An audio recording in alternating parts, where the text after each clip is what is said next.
I'm sure you've noticed that there are 3 different types of command blocks in Minecraft, but what does each one of them do and how are they best used? Well, that's exactly what I'm going to explain in this video. Let's start off with how to give yourself each of the 3 command blocks. The first command block is the impulse command block. You can give that to yourself by typing /give @s command block, and you get a completely normal impulse command block. The second command block is the chain command block. You can give this to yourself by typing /give @s chain command block, and you get yourself a chain command block. The third command block is the repeating command block, and you can give this to yourself by typing /give @s repeating command block.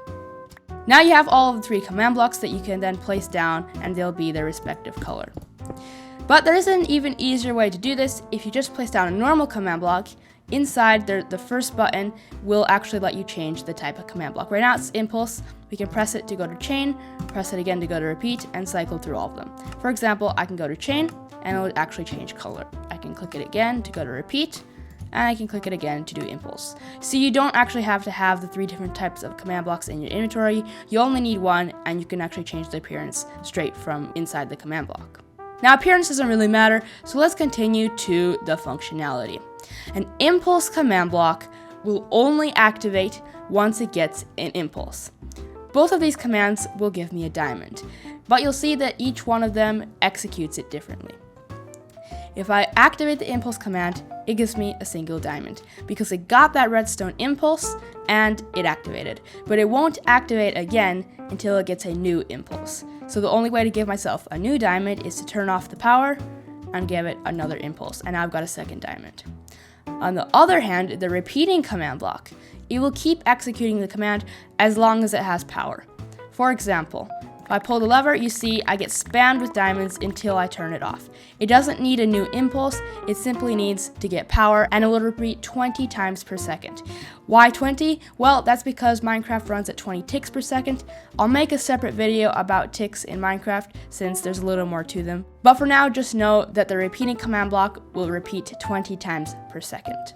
Now, each one of these can be used in different situations, better than the other one. For example, here, both of these commands will just give me a gold ingot. Now, if I want to just press the button and give myself a gold ingot, it makes much more sense to just have an impulse command block, since I only want to get 1 gold per click.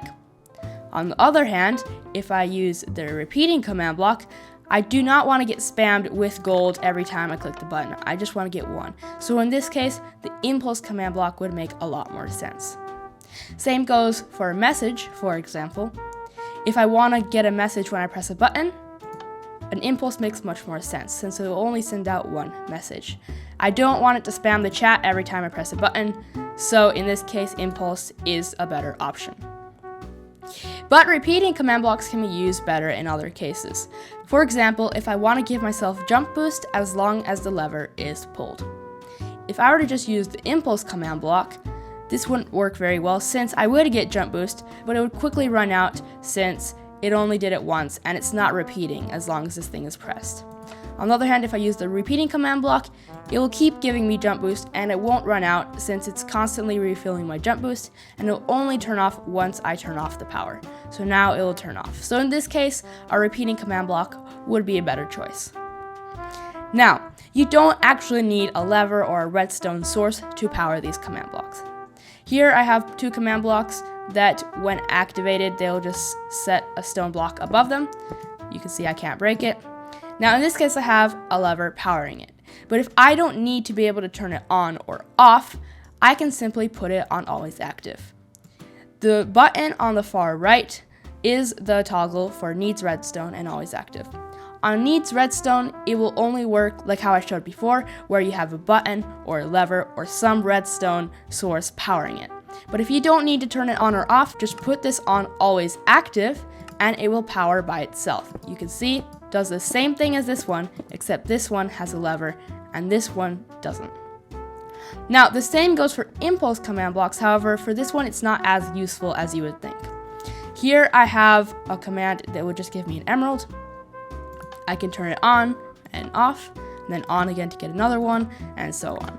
But if I put it on always active, it will give me an emerald, but only once. Since it's on impulse, it will only fire again if it gets a brand new impulse. So the only way to activate this again would be to put it on needs redstone again, and then put it on always active again.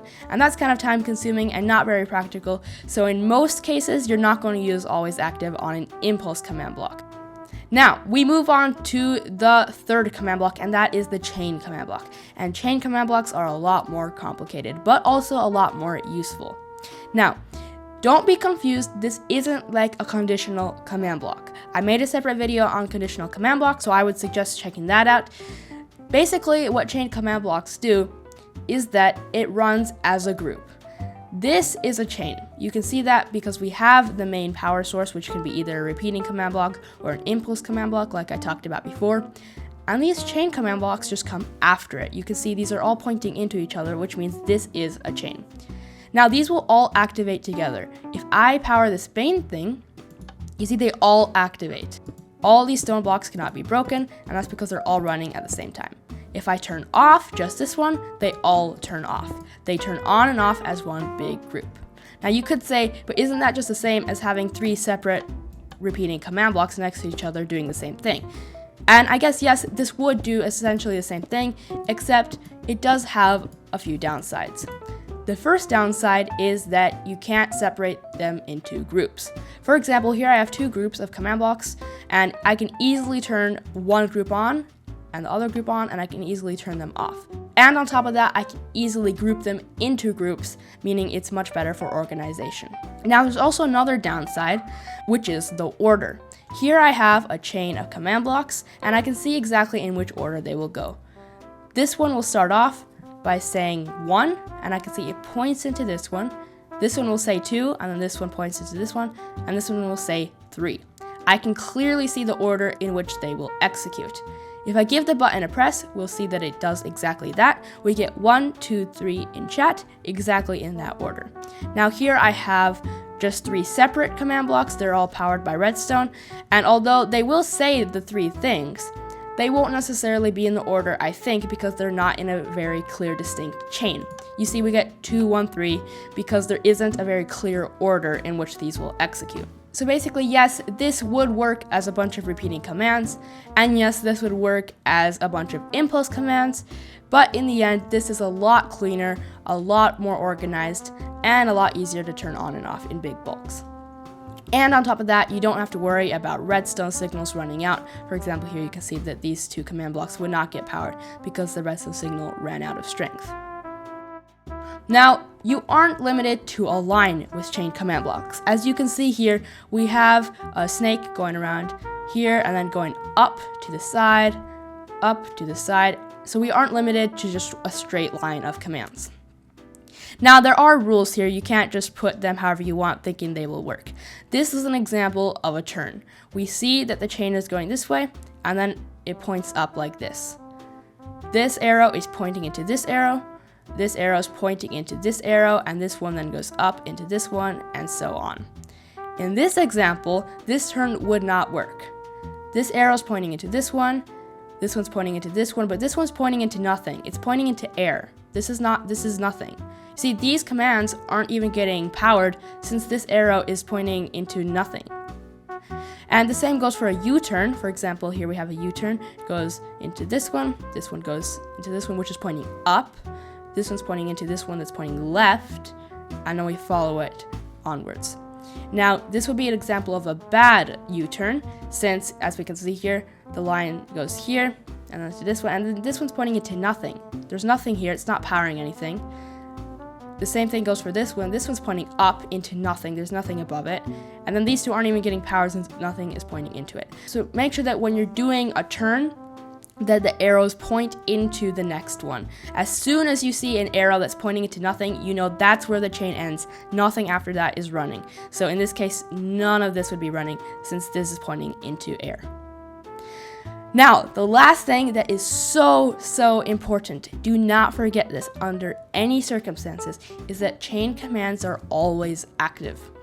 The bottom command block can be powered however you want. You can have it on always active if you want. You can have it on a lever, a button, whatever, but the chain has to be on always active or else it will not run. Think of it as a redstone line. all the chains are like a wire. And this thing is like the main power source. We can turn this one on or off, and you see this one turns off. If I power it, it turns all on. If there isn't even a wire here, if it's not active, it doesn't matter if I'm turning this on or off. There's nothing to power it. We need to make sure there's a line here to be able to power it on and off. So make sure the bottom one is powered by however you want, but these all have to be on always active. Make sure this is on always active. So guys, that is basically everything you need to know about the 3 different types of command blocks. Comment down below if there are any other things you'd like me to make a tutorial about.